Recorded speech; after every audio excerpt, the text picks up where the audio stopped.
Hello everyone and welcome to Windwalker's RB battle flying de Havilland Hornet Mk.3. A lot of you guys complained that I'm not streaming realistic battles, which is entirely true because I want to try to avoid people getting bored because it takes a while to get to combat area and dogfight while you're flying realistic battles. So I will probably not do that while I'm streaming, but definitely I will record battles in realistic battle and just post them as regular videos.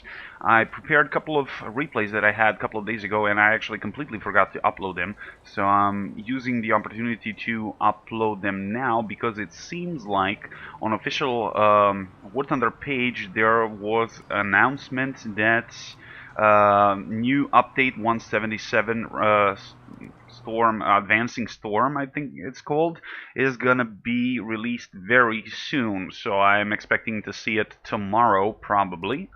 So the reason why I'm rushing through the replays is because whenever you try to use an older replay in a newer version of the game, they cannot load. So that's why I'm recording this right now. I was flying de Havilland Hornet Mk.3, as you can see. Now a little bit of history. The Havilland Hornet was a twin-piston engine fighter aircraft developed by de Havilland. It further exploited the wooden construction techniques that had been pioneered by the earlier de Havilland Mosquito. As you can see, two planes look very alike, but development of the Hornet started during the Second World War as a private venture, and aim for the aircraft was to conduct long-range fighter operations in the Pacific against the Empire of Japan. However, the war ended before the Hornet reached operational squadron status. It entered the service with RAF Fighter Command, where it equipped several day fighter units as was commonly stationed in the British mainland. Although it did saw combat in the Far East, being used successfully as a strike fighter and air defense fighter as part of the British military action taken during the Malayan emergency. A navalized carrier-capable version, the Sea Hornet, has been envisioned early on and was procured by the Fleet Air arm of the Royal Navy. Now, as you already noticed, this plane looks very much like a scaled-down version of a Mosquito. It's a single-pilot twin-engine fighter. In realistic battles, it gets an air spawn, which is pretty cool. And since it's a high tier 4, you will face pretty nasty opponents and heavy bombers. It's really, really good for taking out heavy bombers, as you will see. I don't know if you can see right now, but there are 4 dots high. I'm not really sure, but most of them are probably bombers. Unfortunately, Hornet had a pretty short lifespan because it was replaced by more modern planes. Although designed is very, very similar to Mosquito, this plane is a hell of a lot better than Mosquito in my personal opinion. From what I can see, I am approaching the enemy. Yep, there are 2 B-29s. I believe there was a B-17 and PBY there as well. This thing is equipped with 4 Hispano cannons mounted right here in the nose, so they're very accurate and very deadly. Okay, engaging the first bomber.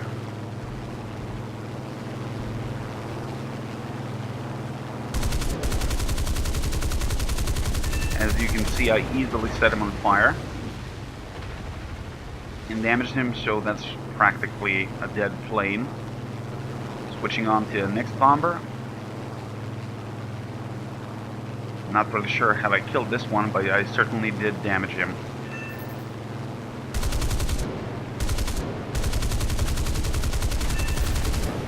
Yep, there we go, damaged the engine and the flaps of the B-17. And I immediately proceeded for pursuing the next one, PB-4Y. But this bomber is like a porcupine. There is no safe way to approach the BB4Y. It's packed with guns from all sides, and he almost shot me in the face, as you can see. But that didn't save him from a full barrage of 4 his nano cannons. That's kill number 2. That B-29 went into a flat spin after I damaged him. Unfortunately, B-17 got killed by some other pilot, not me. Although it counts as an assist, so points are points. At this point, I didn't want to tangle with this P-51 because he had more speed and altitude than me. Then I saw that there was no need to do that because 3 Mark 22 Spitfires went after him. So I was like, okay, I'm gonna stick in the back just to be on the lookout. In case I need them, I can show up there pretty quickly. No additional fighters at high altitude, so I just decided to provide some basic cover if needed.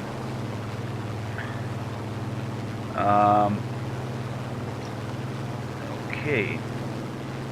As I mentioned, you get an air spawn here, and since this post-war plane, it will face like high-tier Germans and Americans as well, because this map is basically Americans versus Brits, preparation for landing on Hokkaido. The biggest problem for this plane is turn fighting, because as you can see it's quite big. But if you maintain sufficient speed, and actually it's pretty good in a dive, you will not have any difficulties if you calculate your approach to the enemy.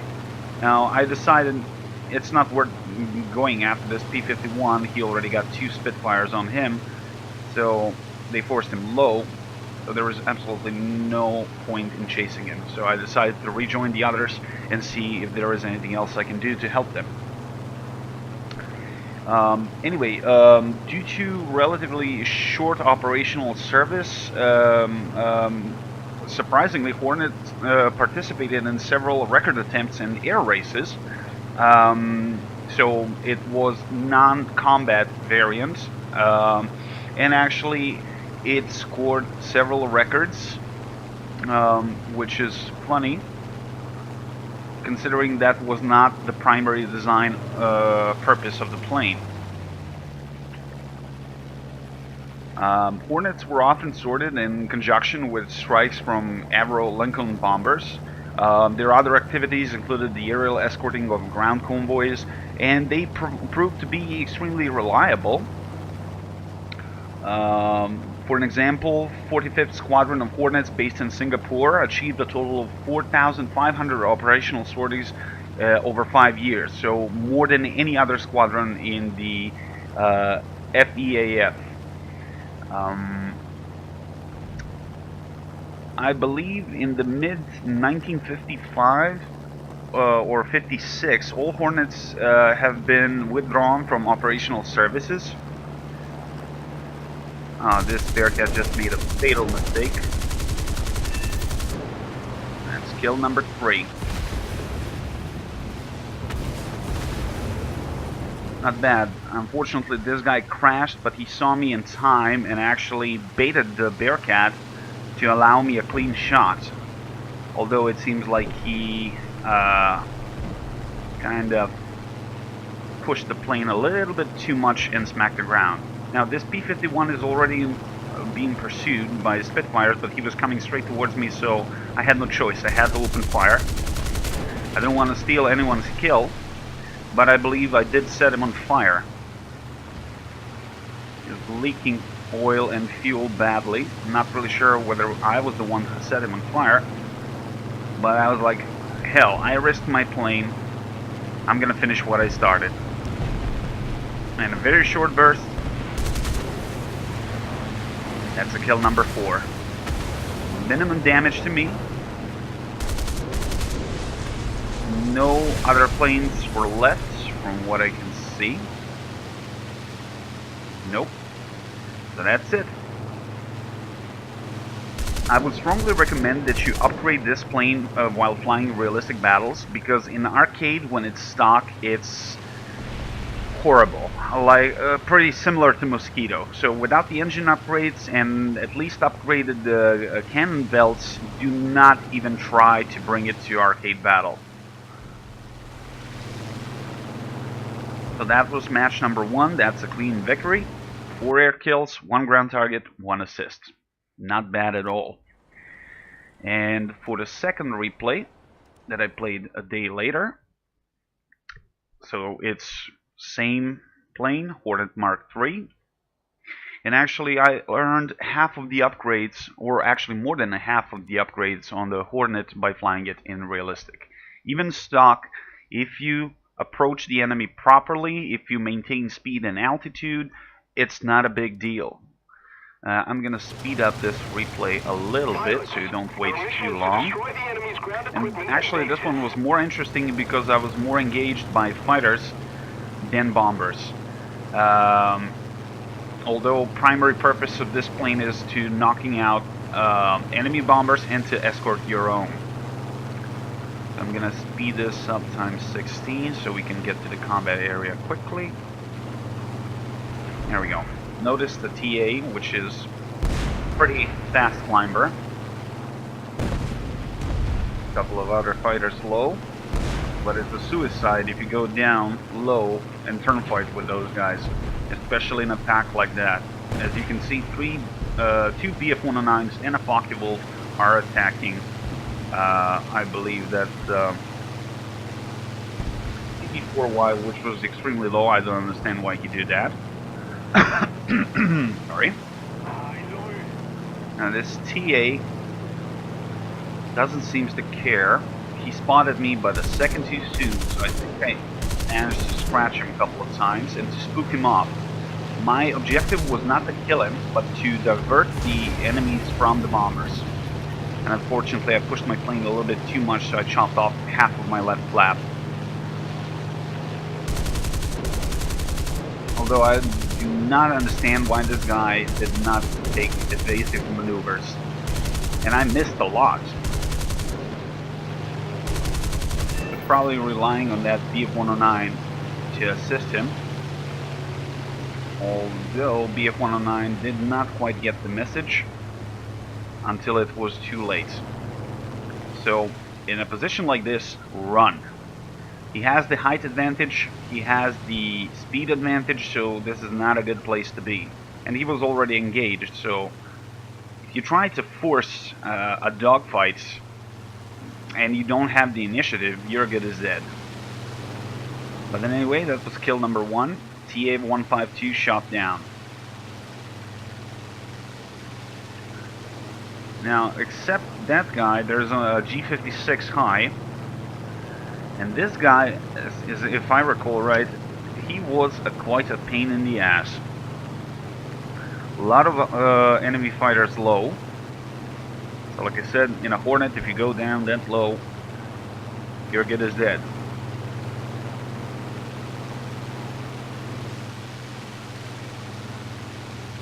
On the right, Focke-Wulf is engaging PB4Y. But we have more pressing concern here. F-82 attempted to snipe him with his gun pods, not successfully.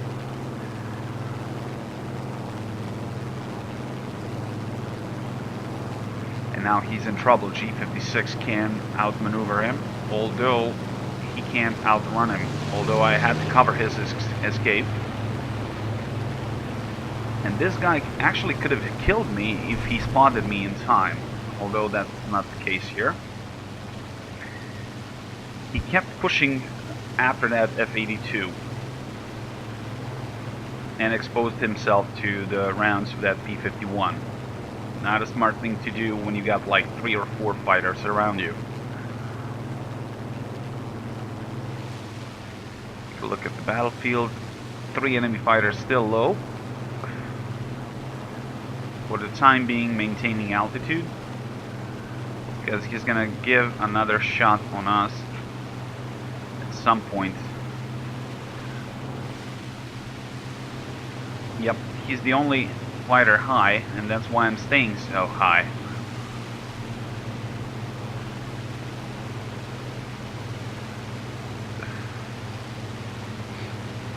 So I was just shadowing him, not allowing him to start climbing and gain advantage on us, but it seems like he decided to go low for an easy kill. Let's speed up this a little bit.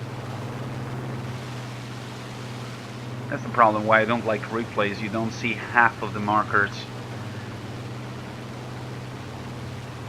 So I'll have to do this carefully.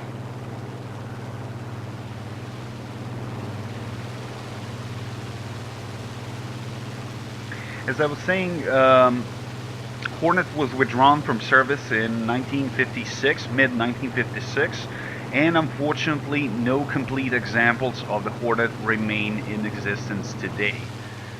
Not airworthy anyway, although I've read on the internet that there is a plan to use 4 different Hornets and try to reassemble and create an airworthy Hornet, Sea Hornet, and that will probably happen sometimes in middle of 2019 probably.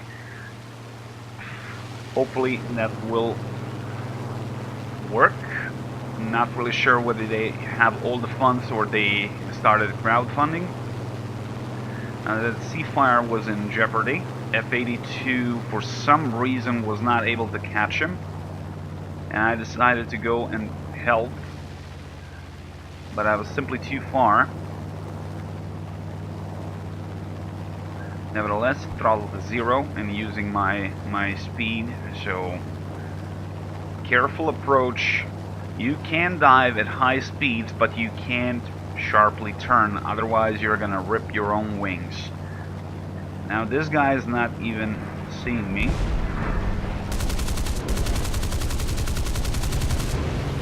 Couple of hits, spooked him off, and gave an edge to that F-82.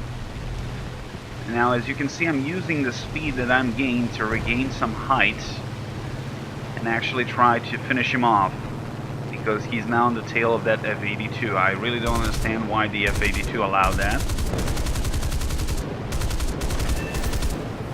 And G56 is down. Kill number 2. Now at this point I was really low on rounds, and I decided to go for landing to rearm. But unfortunately, well actually I think I took out a couple of ground units because I only had a couple of rounds to spare, so why the hell not? I could get a couple of points more out of destroying a couple of ground units.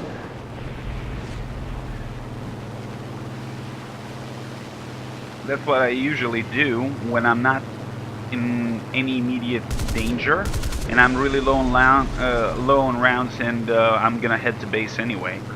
So let's not waste those couple of rounds. Speed us up a little bit.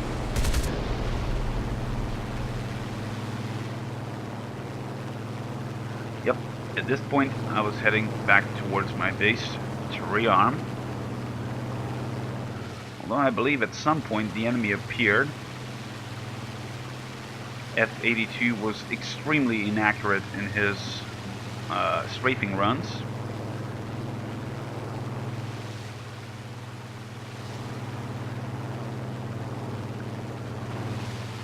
But there are still enemies in the air, I believe 2 more. So since we did not have a visual on them, we assumed that they either went to base to rearm or they were hiding somewhere in the shadows. So now is the time to land and repair. And also to reload, of course. Now this thing has huge flaps, so it's not that tricky to land. You can do it nice and easy. Speed us up a little bit. There we go. Now in the air we got a P-51, that F-82 that just landed, B-17 and a P-51. I'm afraid that that B-17 did not survive till the end of the match, As you can see, we got diving G56 out of the clouds, and I suspected since he was in the clouds, there was probably, yeah, there we go. Here's another fighter hiding in the clouds. You can always see it as a little dark spot. So if you guys play realistic, be aware of that. Another one jumped from the clouds, so that's 3 BF-109s.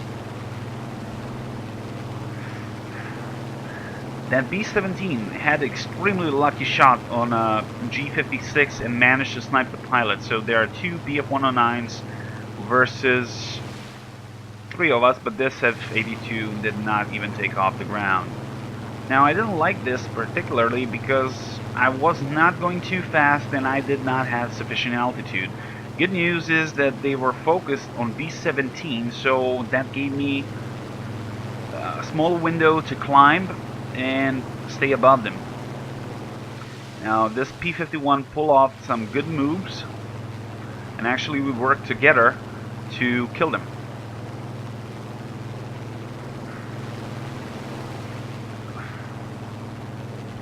It wasn't easy. This guy went straight vertical for me. Did manage to scratch him a little bit, but now I picked up enough speed to engage the second BF-109. As you can see, I'm climbing gently, so I don't bleed too much speed. I didn't have a shot, and I didn't want to waste my rounds. That's the BF-109 G6.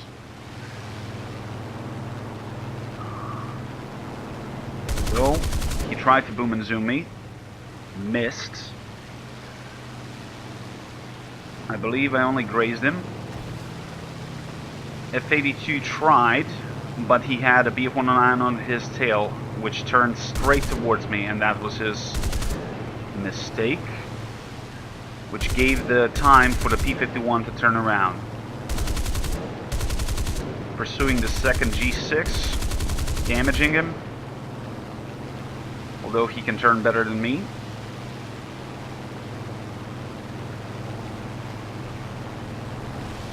As you can see. And this is where the second BF-109 went head on, shot him down, and F-82 managed to smack the second one pursuing me. So, neat little dogfight, you gotta admit. Especially since I'm flying a plane that's not designed for turn fighting, and it's mostly air defense fighter. 3 air kills, stayed alive. Enemy team wiped out, tickets are going down. As you can see, this plane is more than capable of destroying some nasty, nasty fighters, but you have to be aware of your surroundings. You have to exploit the good sides of the plane and try not to make any stupid mistakes like a lot of people do. Hopefully this was entertaining for you guys. I'm gonna start uploading this right now, and tonight's stream is probably gonna be the last one before the 177 patch. It seems like Gaijin prepared some bundle packs, mostly for tanks from what I can see. On the official website you can pre-order them, but they're a little bit pricey as usual. I believe there is an MB5, that's a tier 4 premium fighter. There is a Mk.3 USA heavy tank in tier 5 or 6, not sure, but that one costs $50.